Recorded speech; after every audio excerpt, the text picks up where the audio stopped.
del Padre, del Hijo y del Espíritu Santo. Amén. Dios te salve María, llena eres de gracia, el Señor es contigo. Bendita tú eres entre todas las mujeres y bendito es el fruto de tu vientre, Jesús. Santa María, Madre de Dios, ruega por nosotros pecadores, ahora y en la hora de nuestra muerte. Trono de la sabiduría, Ruega por nosotros. San José, Ruega por nosotros. San Pío X, Ruega por nosotros. del Padre, del Hijo y del Espíritu Santo. Amén.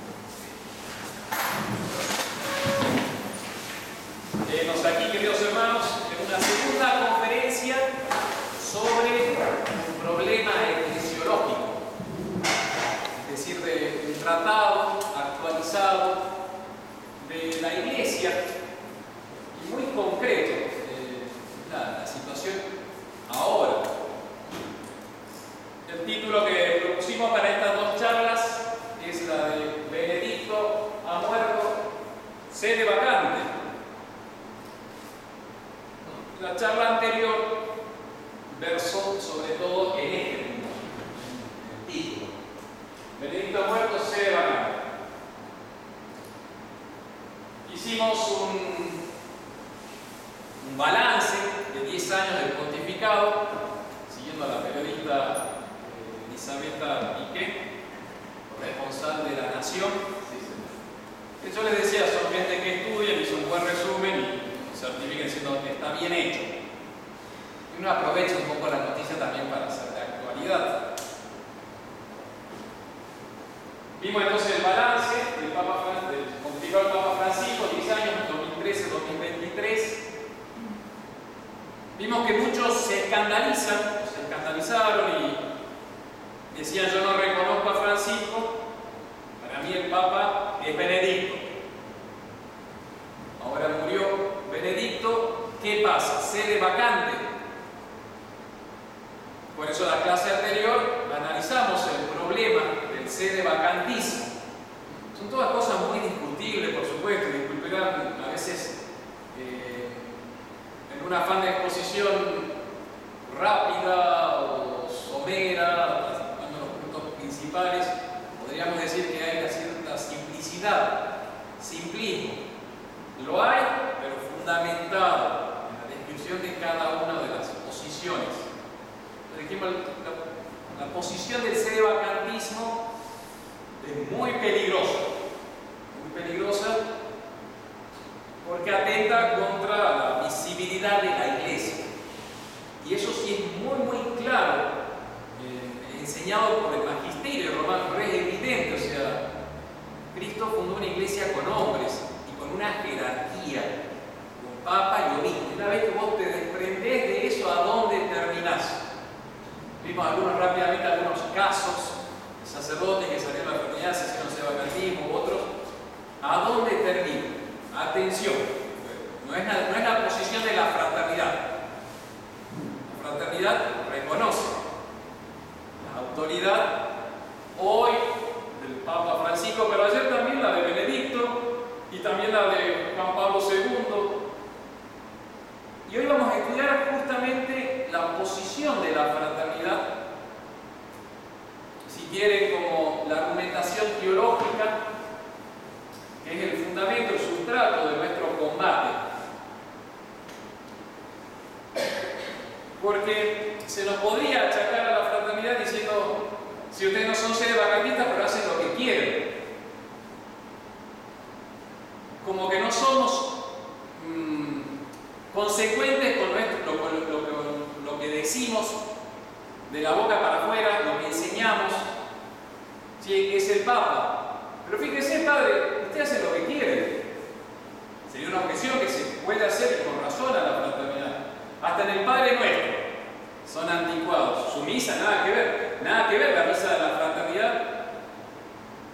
No solo digo por la de las parroquias, que quizás hay un sacerdote que, como se llaman actualmente, en un abuso litúrgico hace cualquier cosa, sino hasta con la misma misa que celebra el Papa, y nada que ver. Es interesante, a veces se dice que se critica a la fraternidad diciendo: hacen toda una bandera de la misa tradicional.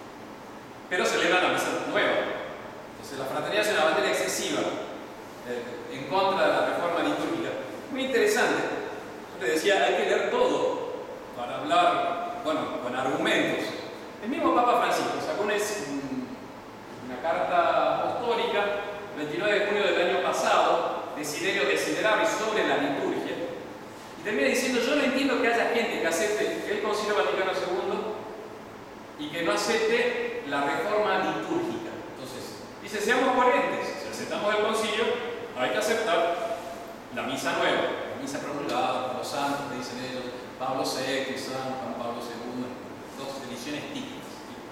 ¿Y por qué? Y porque dice, detrás de la misa nueva hay una eclesiología nueva. Es re interesante eso. Dice el Papa, en esa es el número 31, la problemática es ante todo eclesiológica. Está bien, que nosotros tenemos dos visiones distintas de la Iglesia, que están manifestadas en dos maneras de celebrar la misa. Entonces, si vos aceptas el Concilio Vaticano II, tragate todo, dice el Papa. No patalees, sé coherente. Es una nueva eclesiología. Sigue diciendo el Papa, la reforma litúrgica nacida del Vaticano II expresa la realidad de la liturgia en íntima conexión con la visión de la Iglesia de Lumen Gentium. Claro, son dos visiones distintas, muy claro. Eso para que no digan que es la fraternidad que demoniza la reforma litúrgica. Ellos hablan de una nueva manera de plantear la Iglesia y su fruto es la misa. Por eso con la misa nueva no se discute. Es obligatoria para todos. Entonces se puede criticar a la fraternidad diciendo, bueno, ustedes que son, sí, tanto del poder del Papa, del magisterio romano, obedezcan en todo.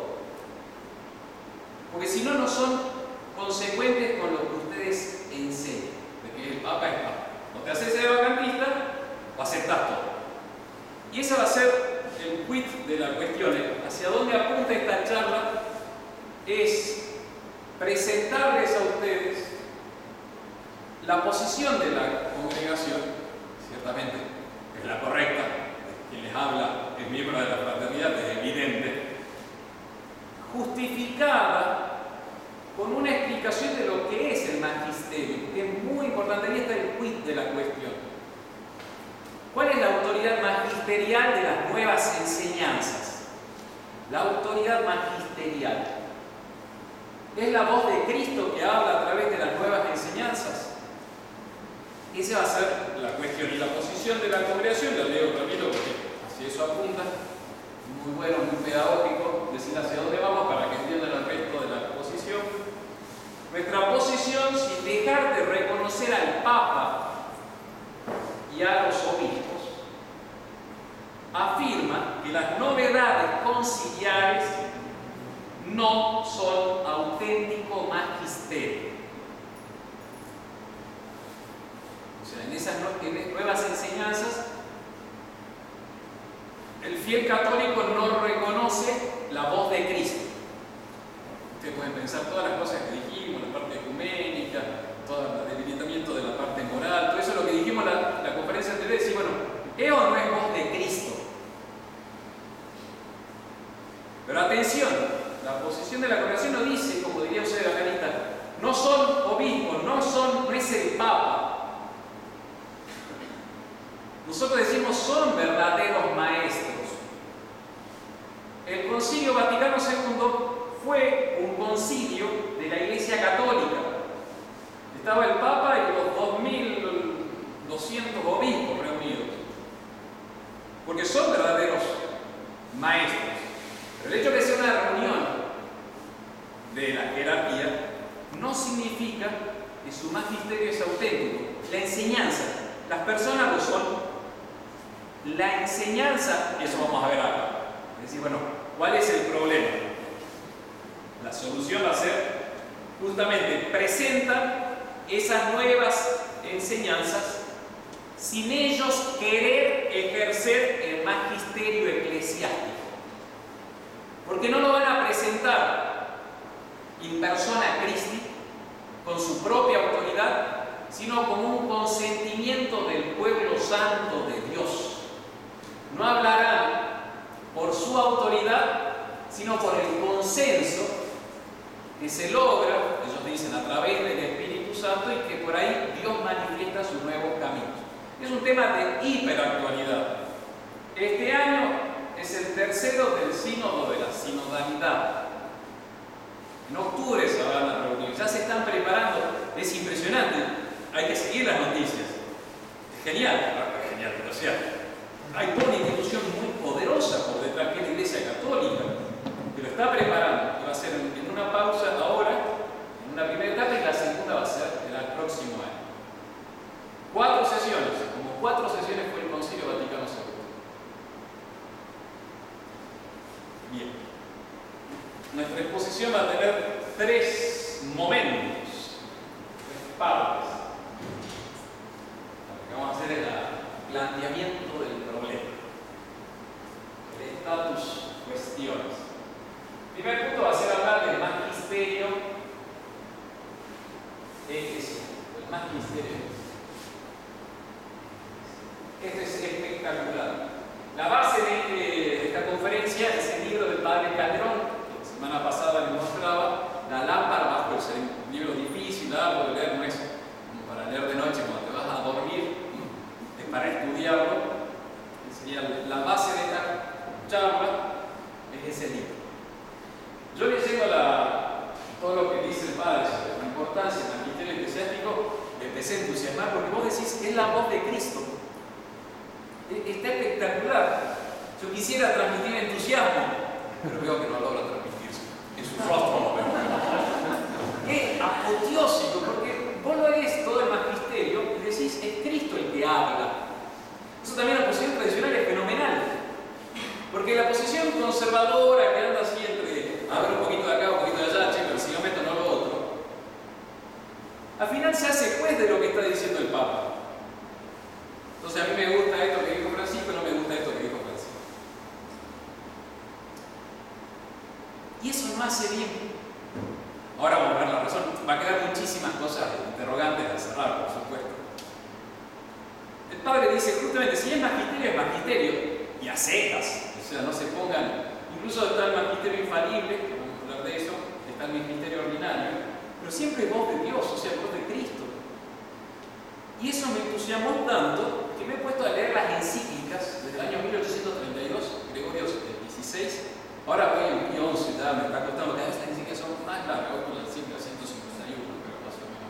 Una edición, lo leo un poco, después lo dejo, porque hay que leer su encíclica.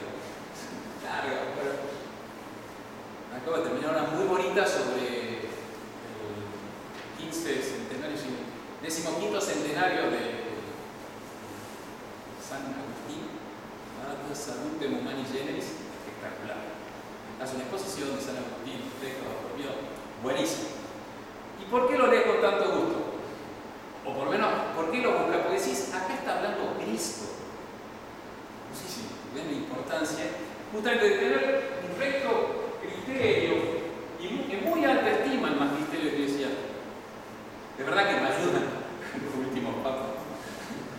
Ahora no vamos a ver eso, pero bueno, hay que tener muy alto valor lo que es el magisterio romano. Después vamos a ver el magisterio conciliar. ¿Qué pasa ahora? Y finalmente, vamos a ver las nuevas enseñanzas. Sería como la conclusión. Mejor pongo la conclusión.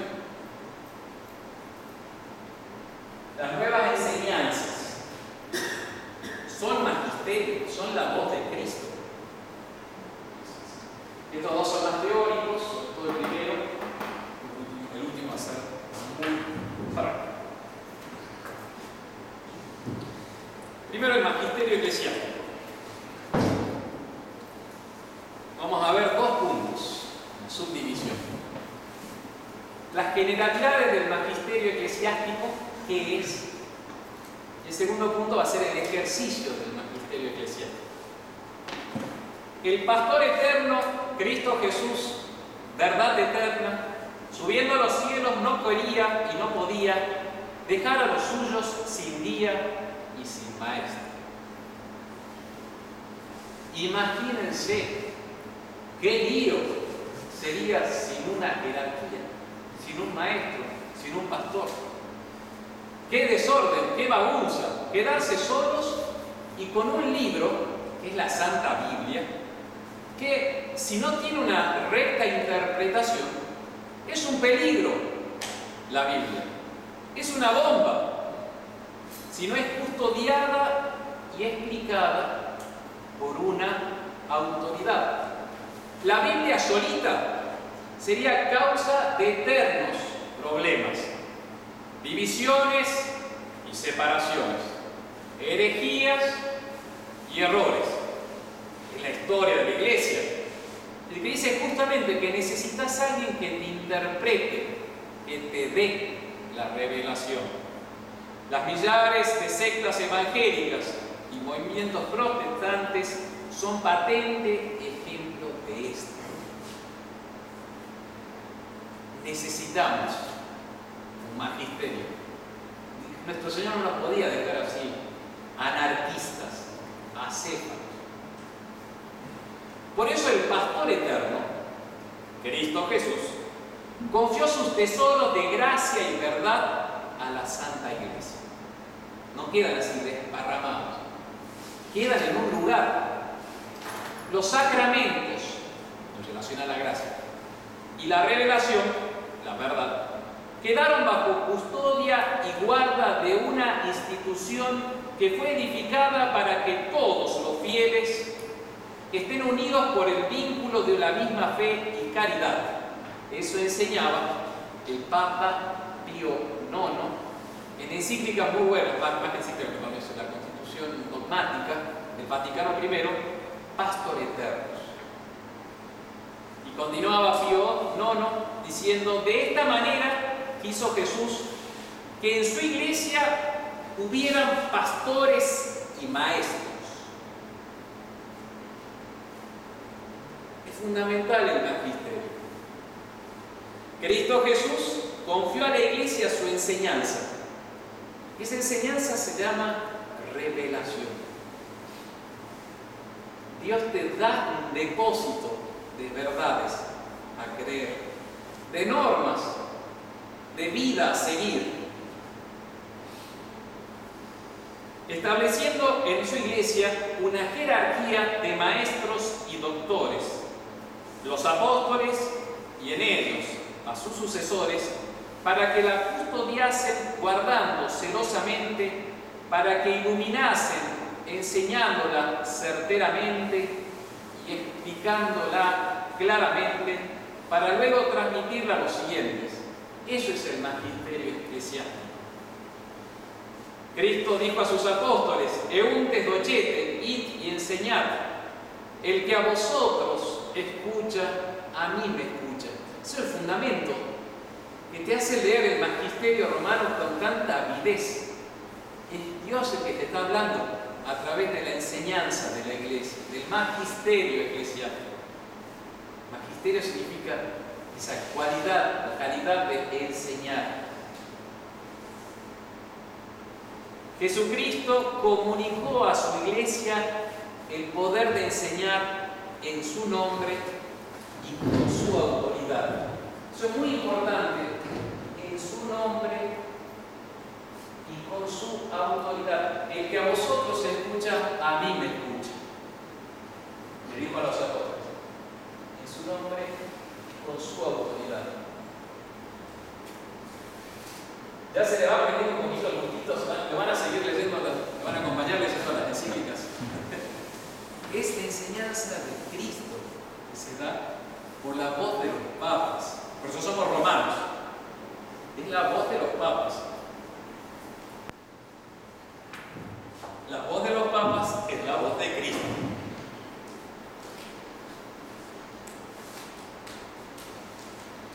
Pero no confió este oficio a todos los apóstoles indistintamente ni democráticamente. Entonces, esto va en contra de la sinodalidad, la colegialidad iniciada con el Concilio Vaticano II, impuesta oficialmente por el Vaticano II. Por eso es que somos tan reaccionarios, nos van a acusar, contra el Vaticano II. Porque fue impuesto este nuevo modo de comprender. Antes era el Papa que recibe la autoridad y la jurisdicción universal.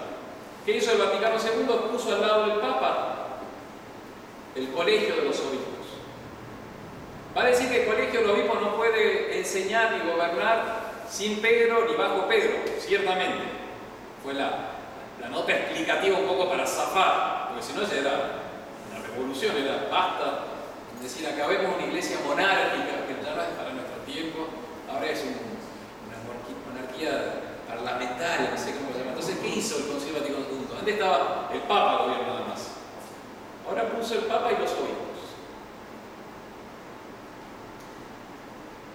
Monseñor Lefebvre fue acérrimo defensor del primado de Pedro, y un acérrimo, como podríamos decir, atacante de la colegialidad. Lean la biografía de Monseñor Lefebvre, en la parte del Concilio Vaticano II se ve cómo se movía entre los distintos obispos para que no pasasen estos documentos que eran malos. Se daban cuenta que íbamos a llegar al sino de la sinodalidad, al sino de la familia, al sino de lo que sea, de la juventud. Entonces, ¿a quién le confía nuestro Señor?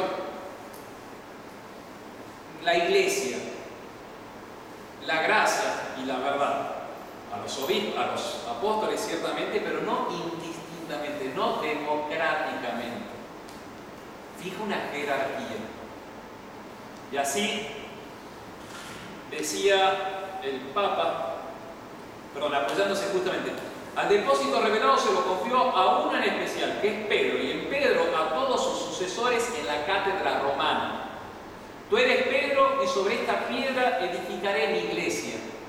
Primera cita, Mateo 16, versículos 18 y 19. Lo aprendimos en apologética en el seminario, porque somos católicos romanos. Es fundamental, Mateo 16, versículo 18.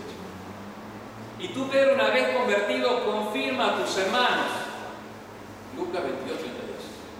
Parezco protestante, pero en la defensa de la iglesia romana vos tenés que argumentar.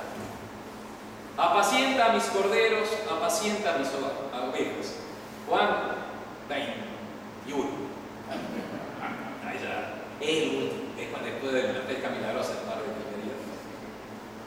Crece en nuestra fe, la fe católica. Por eso que quedarse sin papa, sin papado, quedar con la mitad, no sé, con un resto, pero que no es la iglesia. Y así Pío IX enseñaba, para que el oficio episcopal fuese uno y sin división, con lo cual bienaventurado Pedro sobre los demás apóstoles. Claro, estos textos son como monárquicos, son textos dogmáticos. Pastor Eternus es un documento dogmático. Eso lo lees en cualquier manualcito de teología, te dice, bueno, ahora todo puede ser puesto en cuestión, pero era un clásico. Entonces puso sobre todos los demás e instituyó en él el fundamento visible y el principio perpetuo de ambas unidades, gracia y verdad, sobre cuya fortaleza se construyera un templo eterno. Entonces pone el primado de Pedro. ¿Cómo se puede definir ese magisterio? Magisterio eclesiástico. Se puede definir como el carisma. En teología, decir carisma es la gracia dada por Dios, no para tu propia santificación, sino para la santificación de los otros. Eso es un carisma. Entonces, eso es una gracia, un don especial que dio Jesucristo al Papa y a los obispos para que ellos enseñen las verdades en su nombre y con su autoridad. Por eso es fundamental conocer el magisterio. En el Papa la autoridad magisterial reside de modo pleno y en los obispos de modo no pleno. Son la iglesia docente, Papa y obispo. El sacerdote no es iglesia docente, enseña, es discente, es enseñado. El sacerdote, si predica bajo la autoridad del obispo, si predica la doctrina católica, tiene, sí, una autoridad, pero no es propia. Hay que ser claro, en la iglesia está el Papa y el obispo, y el resto somos achichincles, diríamos en México. Pinche, o sea, el último orejón del tarro. Ahora no, ahora todos los bautizados, en sinodalidad. Pero en la visión católica, tradicional, es así de simple. Iglesia docente, iglesia discente. Los que enseñan y los que somos enseñados. Los que mandan y los que somos mandados. Pero eso se cambia en el Vaticano II. Sería para otra charla, porque hay muchos textos que es muy claro cómo se fue dando ese cambio. Bueno, entonces la iglesia docente, papa y obispo, que enseña a la iglesia discente, sacerdotes, religiosos y laicos, lo que debe ser creído. Y chao tutía. Bueno, ese es el primer punto del magisterio eclesiástico, las generalidades. Ahora vamos a pasar al punto 2, el primer punto. El ejercicio del magisterio, porque es fundamental entender cuándo esa enseñanza es hecha en nombre de Cristo y en su autoridad. Acá está el punto para entender, porque si vos decís, bueno, todo lo que dice el Papa Francisco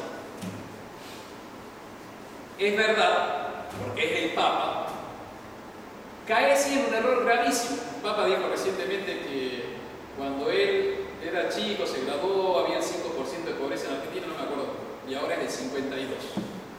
Y salió la oficialidad, la vocero de Fernández diciendo, bueno, pero eso es lo que le damos en los últimos 4 años. Siempre la culpa es del anterior. 52%, no sé cuánto de pobreza. Eso no es un tema magisterial. Eso es importante entender. El Papa escribió una encíclica Laudato Si, donde promueve la responsabilidad en la ecología. Se habla ahora de una espiritualidad ecológica. Eso yo estaba en México, año 2004, si no me equivoco, si 2004 hubo el Congreso Eucarístico Mundial en Guadalajara, en la ciudad donde yo estaba. Y yo fui a chequear, porque hay que estar atentos a lo que está pasando, conocer el enemigo.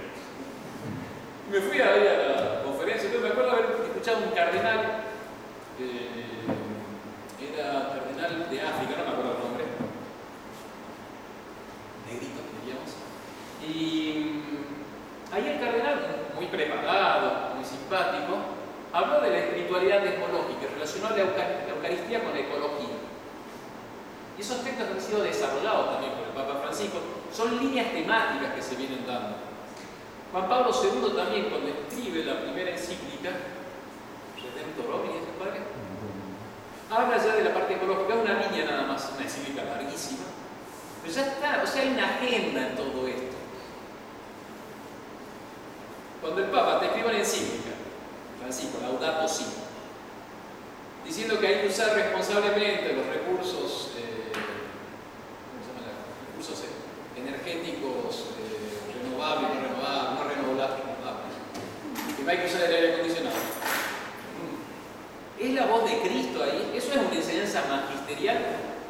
Estos ejemplos son justamente para que uno empiece a razonar. ¿Por qué no estoy siguiendo todo lo que dice el Papa Francisco? ¿Por qué? Y ahí está el tema del ejercicio del magisterio. ¿Cómo se ejerce este magisterio? ¿Cuáles son las condiciones para su ejercicio? El ejercicio del magisterio eclesiástico tiene sus reglas y es fundamental recordarlas, pues aquí está el meollo, la raíz del problema actual, el quid de la cuestión. Comprender el manual de instrucciones del magisterio. ¿Se dice manual de instrucciones, Federico? ¿Qué significa? Instrucciones y salen los pasos a seguir para... El instructivo. Eso. Ahora en un tutorial de YouTube ya te enseña cómo funciona, no tenés que leer porque tenés que razonar. Pero es lógico que toda cosa tiene su manual de instrucciones, saber cómo utilizar el artefacto nuevo que has comprado, la multiprocesadora. ¿Se acuerdan, señor, de la multiprocesadora? Linux. Tenías que agarrar y ya ver para qué botoncito, cómo utilizarlo. El magisterio tiene un manual de instrucciones, no es un poder así ilimitado. Y gracias a Dios ya lo ha, nuestro Señor, a través de la voz de los papas, ya lo ha fijado, que hay un manual de instrucciones. Gracias a Dios. Y fue también decir la Constitución del Concilio Vaticano I, Pastor Eterno, 1870, bajo Pío IX. ¿Por qué es importante conocer el manual de instrucciones del magisterio? Porque si no, uno no se va a mantener católico apostólico romano, sin caer o en el sedevacantismo o en una posición conservadora, ¿no? Entonces que vas diciendo, bueno, yo esto de Francisco no lo tomo, pero esto sí lo tomo. O la otra posición que sería, ya está, cambiemos todo. Si los papas dicen que cambiemos todo, cambiemos todo. ¿Para qué complicarse la vida?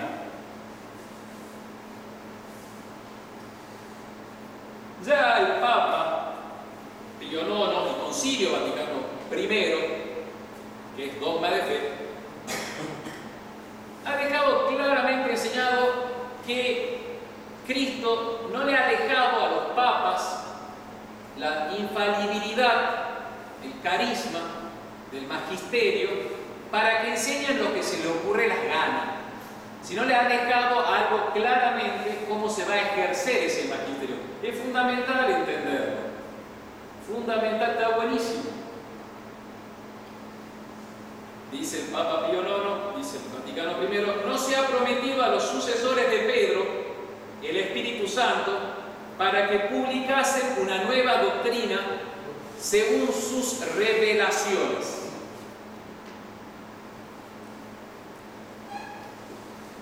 Y ahí va a definir entonces cuándo, va a dejar claramente expresado cuándo es la voz de Cristo. Está buenísimo, es como que te da una luz grandota. ¡Ah! Mira vos, dice el Vaticano I. El romano pontífice, cuando habla ex cátedra, esto va a definir el momento preciso de una definición solemne. Por un razonamiento teológico se aplica, se puede aplicar a decir, bueno, cuando el Papa habla en estas circunstancias, no con el mismo nivel de una definición ex cátedra, pero se van a dar condiciones similares, proporcionales, por las cuales vos también decís esto es magisterio. Sería para hablar también largamente de este punto. Pero acá van a dar las condiciones del ejercicio del magisterio. Y dice el Papa, el romano pontífice cuando habla ex cátedra, esto es, cuando, cumpliendo su cargo de pastor y doctor de todos los cristianos, define por su suprema autoridad apostólica que una doctrina sobre la fe y las costumbres debe ser mantenida por la Iglesia Universal, por la asistencia divina que le fue prometida en la persona del bienaventurado Pedro, goza de aquella infalibilidad de que el Redentor divino quiso que estuviera provisto su iglesia. Entonces, ¿quién te enseña? Lo que te enseña, a quién enseña y la intención con la que enseña, no la intención de lo que busca, sino cuánta fuerza mete de su autoridad en esto. Define, debe ser creído y punto. Los 4 elementos que están puestos en el pastor eterno. ¿Quién enseña? El supremo pastor, el doctor de la Iglesia Universal, a quien enseña, lo que enseña, materia de fe y costumbres, y con la intención de definir, zanjar. ¿Se acabó? Como he leído el texto, tengo que poner un poquito más de emoción, porque si no se me duerme. Expliquemos cada una de estas condiciones que nos hacen descubrir la naturaleza y reglas del magisterio. Primero, ¿quién enseña? Debe ser el vicario de Cristo. El vicario de Cristo. Papa Francisco ahora no le gusta hacer así que lo llamen el vicario de Cristo. Hizo una entrevista hace poquito a unas señoras españolas de Opus Dei, creo. No, llamaba de Francisco, el padre Jorge. Vicario de Cristo. Esto es por una razón liberal, no se quiere imponer. Ahora vamos a decir. Debe ser el vicario de Cristo quien enseña, el maestro de los cristianos, el que habla y no la persona humana. No se debe presentar como Jorge Mario, ni como Wojtyla, ni como Ratzinger, por muy sabio que sea como teólogo. Debe ser el maestro de cristianos quien habla. Es necesario que actúe en virtud de la suprema autoridad apostólica, en nombre de Cristo y no en nombre del pueblo.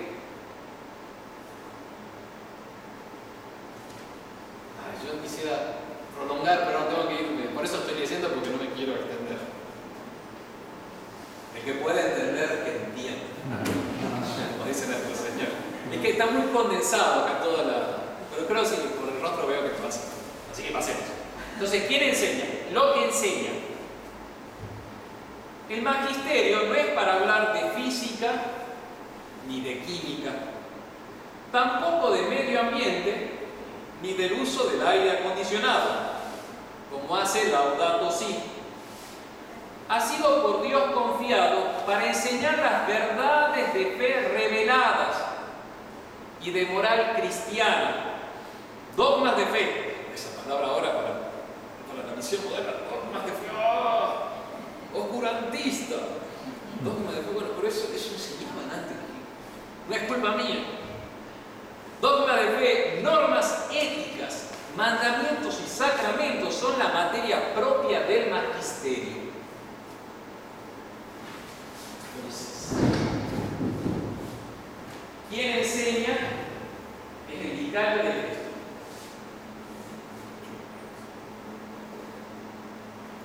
Lo que enseña son materia de fe y costumbres. ¿A quién enseña? Papa Francisco, por ejemplo, una vez, unos 5 años atrás, le criticó no sé qué obispo, qué cardenal, que ya no escribía encíclicas, sino que daba entrevistas y ya. Incluso hace poquito se lo volvió a decir, les comentaba a ustedes en la conferencia episcopal alemana. El Papa dijo, pero si quieren mi magisterio, escuchen mis sermones. Porque él efectivamente predica todos los días, celebra Santa Marta, que es el hotel eclesiástico que tiene el Vaticano, en la capillita, en el oratorio que tiene, y predica siempre un pequeño sermoncito. Tiene oratoria el Papa. Es muy interesante, podríamos decir así. No comparto, no todas esas cosas. Nada más para que vean, bueno, son cosas muy complejas, ¿no? Dijo, ya están mis sermoncitos, están los sermones de Santa Marta. No es lo mismo predicar a las 40 personas que tienen ahí en la misa que cuando el Papa escribió una encíclica. Es para ir viendo, no desmerezco el sermón, que puede, con toda razón, puede el Papa predicar cada día, pero son distintos niveles de magisterio, y eso es lo que yo quiero introducir a ustedes. Hay que ir viendo cómo le está diciendo. Por docilidad, justamente si vos sos dócil al magisterio, va a decir, bueno, el Papa me está enseñando esto con toda su autoridad, me está diciendo, vos fijate, vamos viendo.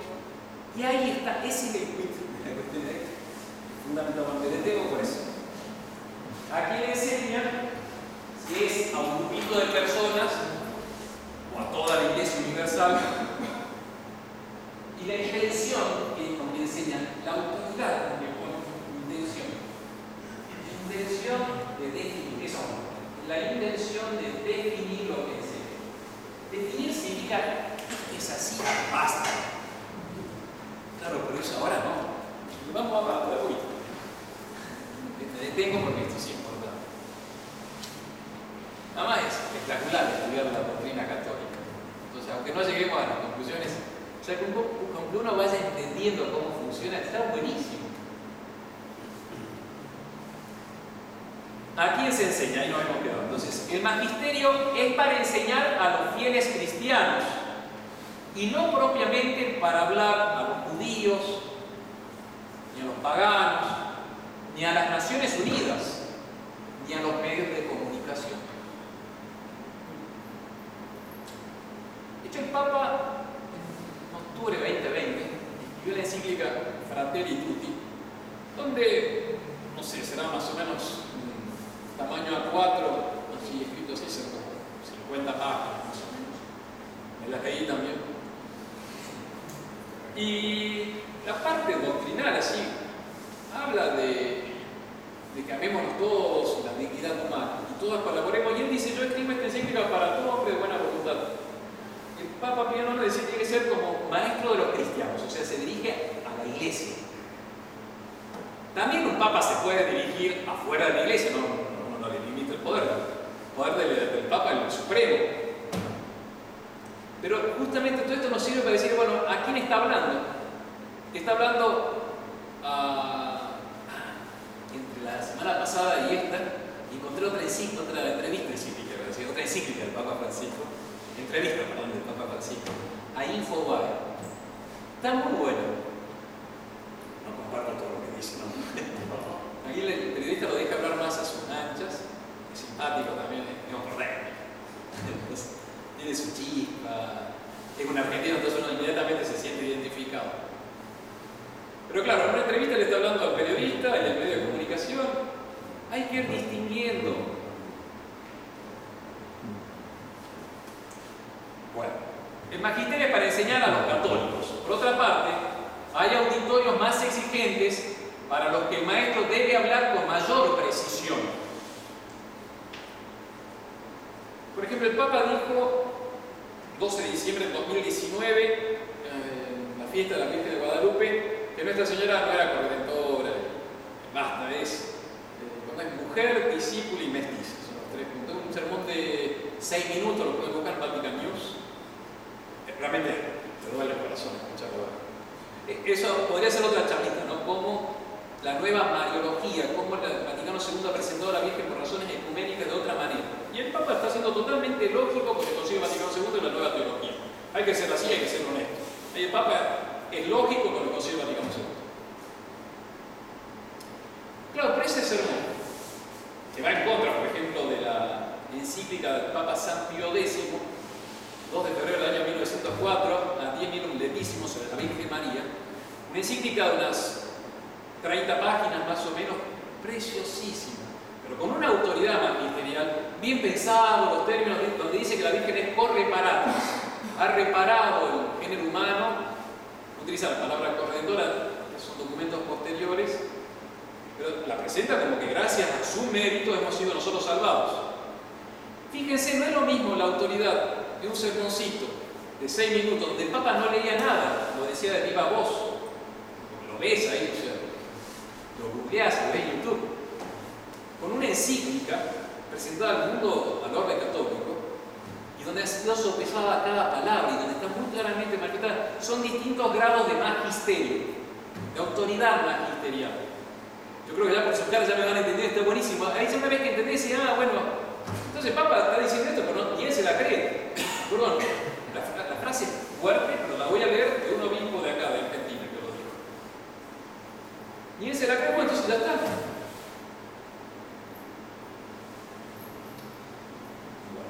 Y después el último punto es la intención con que enseña. La sentencia, la verdad que va a enseñar el Papa o los obispos, debe ser propuesta para que los fieles la reciban como una enseñanza cierta, sin ningún error, fija, definitiva.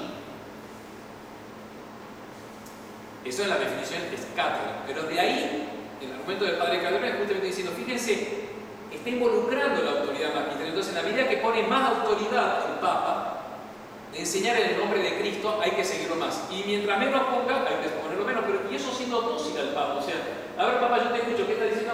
Así, bien, perfecto. ¿Con qué autoridad lo decís? No, fíjense, más o menos, vamos viendo. Bien, yo lo tomo así.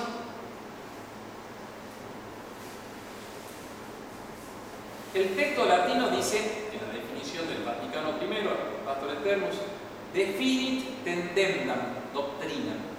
El Papa define significa, esto es así. Roma locuta, causa finita, había dicho San Agustín. Cuando habla Roma, se acaban las discusiones, habló Roma. Pero claro, habló con toda su su autoridad, dijo, basta, se acaba. Cuando el Papa dice esto es así, por la autoridad que yo tengo recibida de Cristo mismo. No porque, che, bueno, vamos viendo hijos, ¿qué hacemos? Más o menos. Voten. ¿O hace así, Daniel? ¿Votan? Lo estoy pensando. Bien, muy bien. Entonces tiene que haber una definición. Esto es así y se acabó. Y no me parece, che, quizás, pero tal vez no. No puede ser ahora decimos esto, pero luego seguro que cambiamos. Ahí no hay definición. Definición es zanjar, dejar claro, esto es así. Definir una doctrina a ser creída significa delimitar bien una idea y determinar con certeza una cuestión dudosa. Esta intención debe ser manifiesta ya por el texto, ya por el contexto. Y termino, esto es el manual de instrucciones del ejercicio del magisterio, utilizando un documento dogmático, Pastor Eternos, Vaticano I, Pío IX, 1870. Gracias a Dios que nos dejó este texto nuestro Señor, porque ahora nosotros podemos, es por eso que tenemos este problema. Terminaba este documento diciendo, dichas definiciones del Romano Pontífice son en sí mismas y no por el consentimiento de la Iglesia irreformables. No es porque, che, la Iglesia hizo un sínodo, le parece bien. No, es por la autoridad que tiene el Papa. Eso decía Pío IX. Disculpe si hablo acalorado, pero es así. Entonces, dice el Papa Pío IX, sería más o menos. Miren, si el Papa lo definió, lo fijó, lo zanjó así, ya no importa si son o no aceptadas por la Iglesia.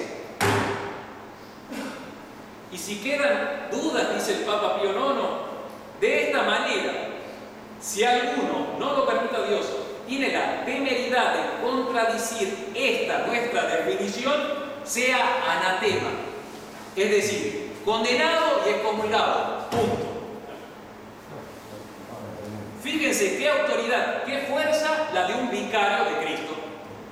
Está consciente de su cargo y de su responsabilidad y no titubea en enseñar con autoridad. Punto. Magisterio eclesiástico, final. Punto. Segunda parte. Segundo punto. ¿Quién soy yo para juzgarlos? Uno puede decir, pero, dice en argentino, ¿no? Pero, sí, Papa, ¿cómo decís eso? ¿Cómo quién sos vos? Sos el vicario de Cristo, el maestro de cristianos. ¿Cómo me vas a venir a decir quién soy yo para juzgarlos? Además, tampoco no es nada complicado hablar con autoridad sobre aquellos que él no quiere juzgar. Por favor, o sea, no es muy complicado, no es que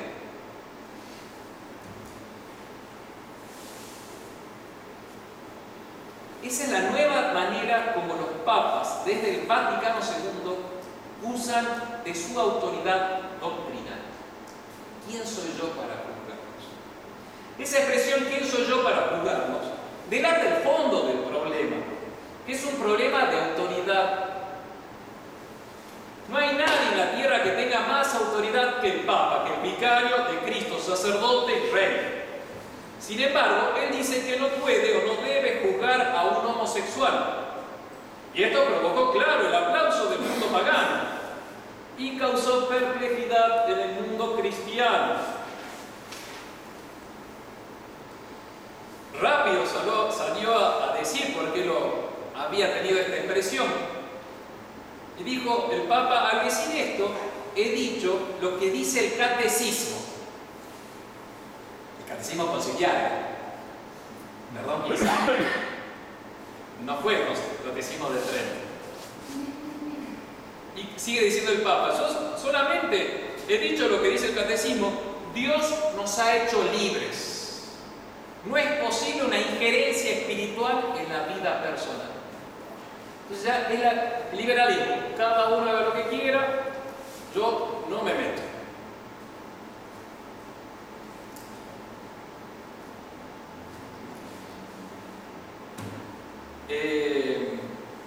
Los sínodos van por ese lado. Voy a tener que, ahora sí, voy a resumir mucho, me centré en el punto primero porque es espectacular descubrir el magisterio romano y entender el ejercicio de ese magisterio, porque ahí está la llave.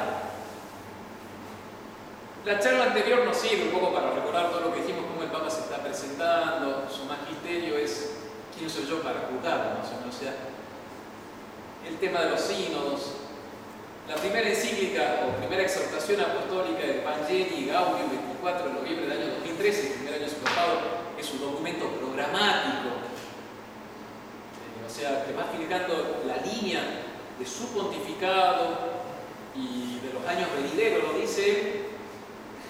Comienza diciendo, en el número, no me acuerdo cuál, número 25, también me lo leí en larguísimo. No ignoro que hoy los documentos no despiertan el mismo interés que en otras épocas, y son rápidamente olvidados. Entonces ya vamos diciendo, bueno, che, yo escribo esto, pero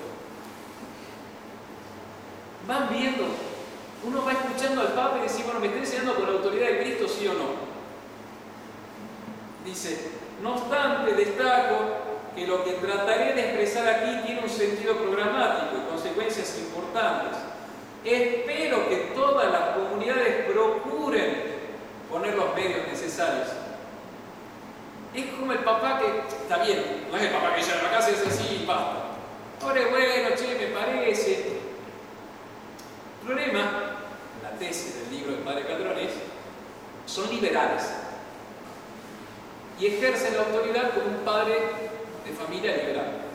¿Es papá? Claro que es papá, pero deja que cada uno haga lo que quiera. ¿Qué va a buscar el papá liberal? Un consenso. Pero ya no es por la autoridad que le viene de Cristo, por la autoridad que le viene del consenso de la democracia. Fue un gesto cuando el Papa recibe la bendición antes de darla.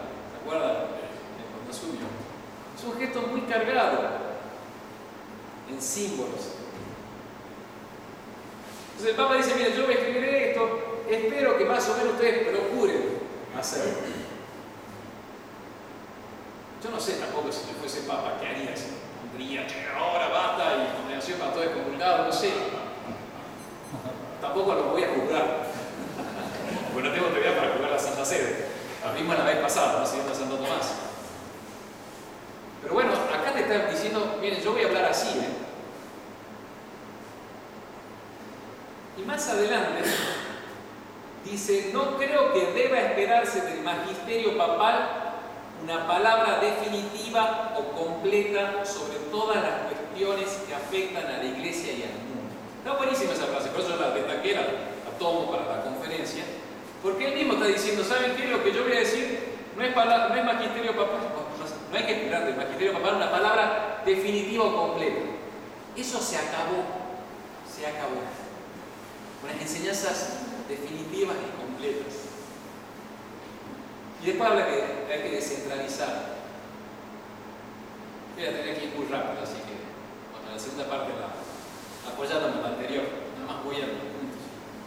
Voy a terminar el segundo punto de la conferencia, segunda parte, con el artículo de Monseñor Fernández.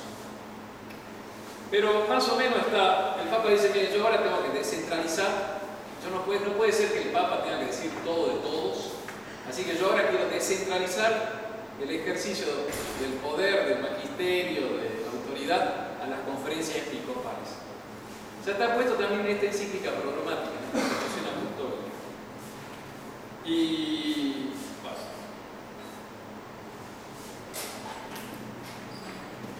El fundamento de estos cambios está en el Concilio Vaticano II. Lumen Gentium, cuando habla del sensu fidelium y de la colegialidad, del sentido de la fe. Porque ya ahora no va a ser el Papa que recibe su autoridad de parte de Dios, de Cristo mismo. Y no va a ser el Papa el que debe ejercer como maestro. Él imponiendo su autoridad. Es todo el pueblo santo de Dios que ha recibido de parte de Cristo la fe, la verdad y la gracia. Y todos debemos comprometernos, ser ministros, evangelizadores en esta nueva evangelización, pero todos tenemos una responsabilidad. Escuchen los informativos actuales, Vatican News, es lo que se está hablando constantemente ahora, porque todos somos parte. Ya no es que la jerarquía te entrega a vos, lo escuché hace poquito a una religiosa colombiana, nota eclesial, Vatican News. Es todos, o sea, todos. Ya no es el vicario de Cristo que recibe de Cristo y Cristo que pasa su certeza en la enseñanza a todo el pueblo de Dios. Es el pueblo de Dios que va a enseñar a los maestros. Padre, usted exagera.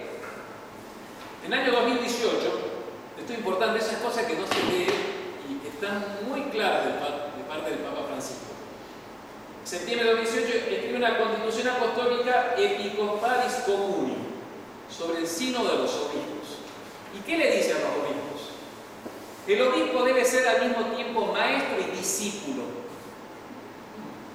El maestro aprende de los discípulos. El pastor se deja llevar por las ovejas. Por eso que nosotros decimos, esto no está en nombre de Dios, no es el nombre de Cristo. Por eso nosotros decimos, sos papa, pero lo que está enseñando lo está enseñando en nombre del pueblo y no en nombre de Cristo. Y lo dice acá Francisco, voy a leer literal. Dice, los obispos tienen que ser discípulos también, porque saben que el Espíritu Santo ha sido dado a todo bautizado, y por eso el obispo se pone en escucha de la voz de Cristo que habla en el pueblo, y por eso el pueblo es infalible, increíble. Ahí está la afirmación muy fuerte. El obispo es discípulo, el papa es discípulo. Entonces no está enseñando justamente en nombre de quién enseña. Y sigue con una. Dice, el obispo está llamado a la vez a caminar delante del pueblo, a caminar en medio del pueblo y a caminar detrás del pueblo, para seguir el olfato que tiene el pueblo de Dios para hallar nuevos caminos. Pero es clarísimo, o sea, uno tiene que agradecer que sea tan claro. Uno lamenta y sufre todo esto, ¿no? Pero te da claridad, y es por eso que estamos en la posición diciendo, sos el vicario de Cristo, pero lo que está enseñando no es magisterio auténtico. El segundo punto dije que iba a terminar con Monseñor Víctor Manuel Fernández, el arzobispo de La Plata, que siguió a Monseñor Aguirre. Está en el diario que le conté el otro día. Si alguien sabe dónde se consigue La Nación, edición empresa, acá en Mendoza, le agradecería mucho porque necesito leer. Uno descubre estas cosas que no son noticias de actualidad, que sirven para la predicación y también para pensar con los pies bien puestos en la tierra, ¿no? Se dice que este Monseñor Fernández es como la voz, uno de los más cercanos al Papa Francisco. Creo que le llaman el Monseñor Tucho Fernández. Por favor, controles.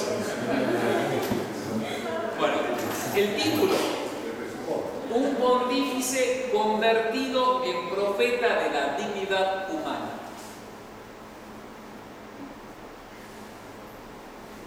No es el vicario de Cristo. Es un artículo del periódico, tampoco le vamos a dar una autoridad magisterial a esto, ¿no? Pero uno agradece mucho que lo digan, que sirve de referencia. Entonces, profeta de la dignidad humana, ¿qué es lo que enseña? Materia de fe y costumbres, dignidad humana. Bueno, el Concilio Vaticano II es el concilio de la dignidad humana. Dignitatis humana, uno de los documentos conciliares. Y, mire, está genial, por eso lo le dije, gracias, Tucho, tuviese confianza en eso. Francisco desmitificó el papado, lo volvió simple, callejero a la mano. Le puso la mística del amor y de la fraternidad. Terminó de quitarle todo el halo de misterio por poder inaccesible. Eso es lo que acabamos de decir de Vaticano II, Pastor Eterno y toda esa cosa. Alguien diría que esto es suicida, que se expuso a que lo destraten groseramente en sus blogs. Hasta lo tratan de hereje o falso papa. Pero estos que lo condenan por hereje, al mismo tiempo le exigen que él condene a los obispos y a los teólogos por ciertos errores doctrinales, cosa que él no hace.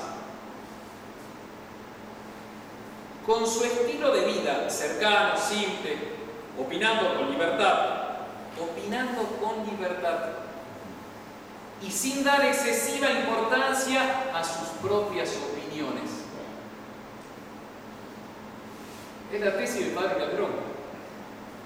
La tesis del Padre Calderón es que todo esto comienza con el Concilio Vaticano II. Y hay una lógica, y es buenísimo estudiarlo, y nos sentemos, y pasemos días y días estudiándolo.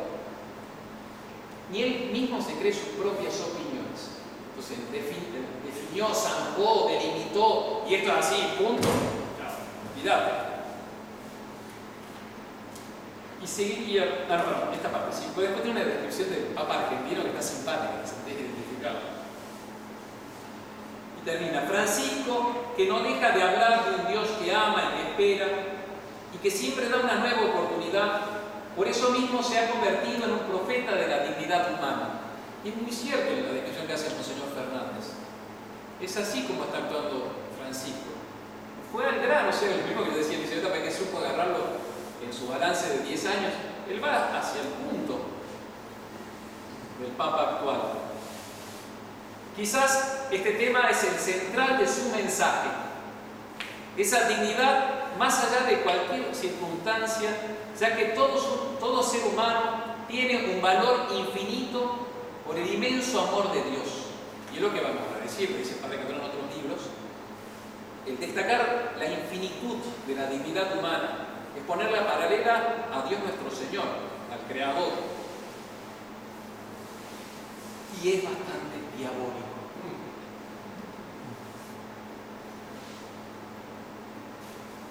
¿Se acuerdan a San Pablo que dice justamente el hombre se ha exaltado todo, tanto que se ha puesto como en el templo, se ha hecho adorar?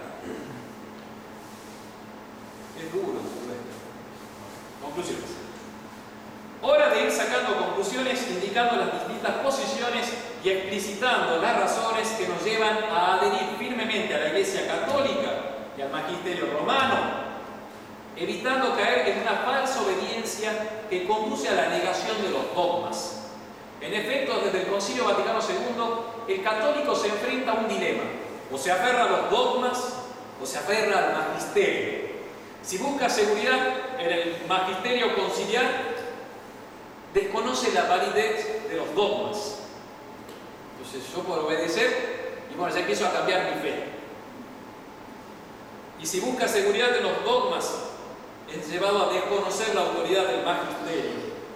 A este dilema, ¿cómo respondieron? Uno lo dejaron todo. Cuando vieron que el mismo Papa le enseñaba lo contrario que le habían enseñado en su catecismo antes del concilio, dijeron: no vuelvo a la parroquia porque me han cambiado la religión. Muchísimos perdieron la fe después del concilio Vaticano II. Muchísimos perdieron la sotana. Otros se hicieron sedevacantistas. Pero la mayoría adoptó las reformas conciliares movida por una falsa obediencia que solapadamente la conduce a la pérdida de la fe católica. Porque antes vos decías: no, yo jamás voy a dar la comunión a la mano, jamás voy a recibir la comunión a la mano. Bueno, pero ahora me lo dicen y empezás a cambiar. No, pero yo aprendí de joven que los métodos anticonceptivos están mal, porque así era Juan Pablo II, todo. Pero ahora quizás se pregunta si en una antropología más integral, quizás en algunas circunstancias se podría. Y uno empieza a ceder. Te metes, cambias. Entonces uno dice: ¿qué hago? Me vuelvo esquizofrénico. ¿Me aferro a los dogmas? ¿O me aferro al papado, papas. El sedevacantismo fue descartado. Vamos a descartar ese querer entrar en una falsa obediencia que te termina cambiando todo. La mayoría de los católicos quiso cerrar los ojos y no ver contradicción entre el pasado y la nueva evangelización. Está todo bien, todas continúan lo mismo, dijeron. No hay que ser duros ni rígidos, extremistas, como los lefebristas.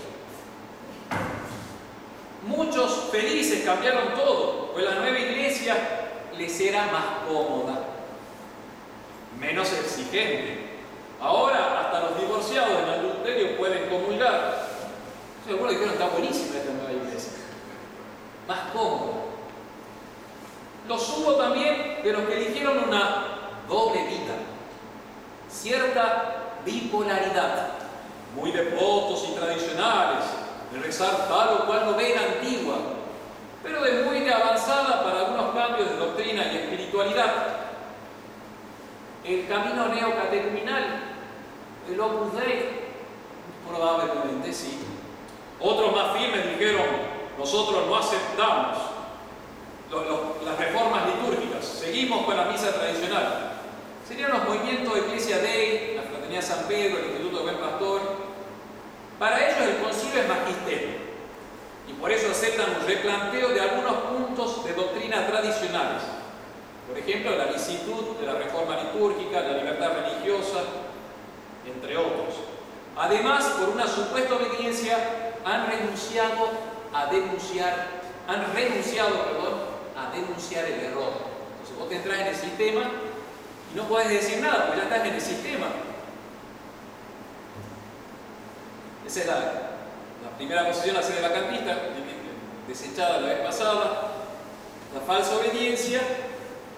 Y nuestra posición, reconocer a Roma sin seguir los cambios actuales que no son verdadero magisterio. Esa es la posición que quizás se puede discutir teológicamente, todo se puede discutir, pero es la que está guiando a la congregación. Se reconoce la autoridad, pero no se sigue el cambio, la nueva enseñanza.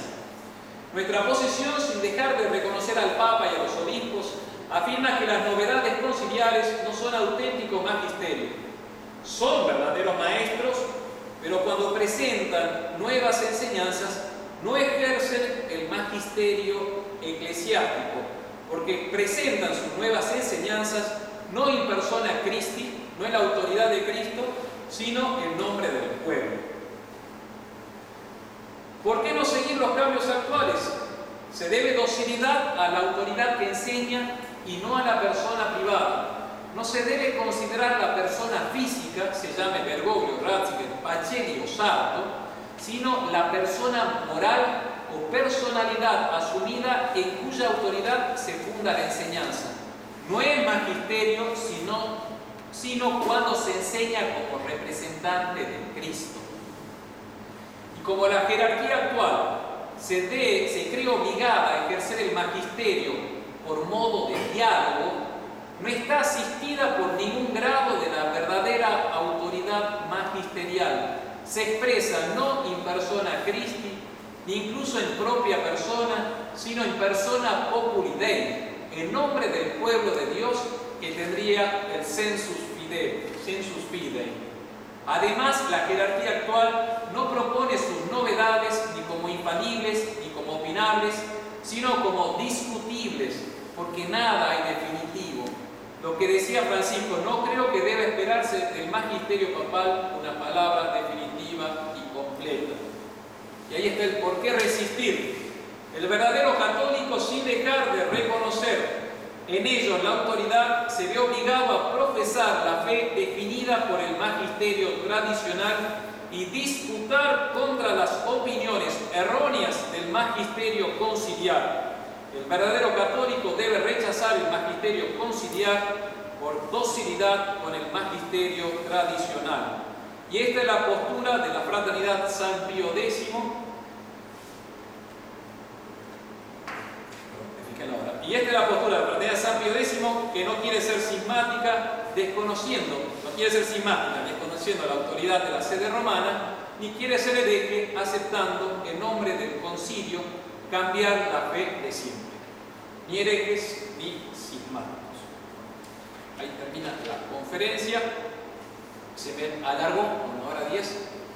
Vamos a hacer una oración y quedo a su disposición si hay preguntas.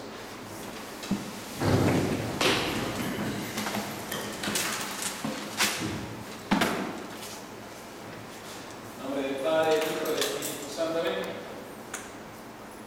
Dios te salve María, llena eres de gracia, el Señor es contigo, bendita tú eres entre todas las mujeres y bendito es el fruto de su vientre Jesús. Santa María, Madre de Dios, ruega por nosotros pecadores, ahora y en la hora de nuestra muerte. Sagrado corazón de Jesús, dulce corazón de María, Sea la salvación del mundo. del Padre, del Hijo y del Espíritu Santo. Amén. Padre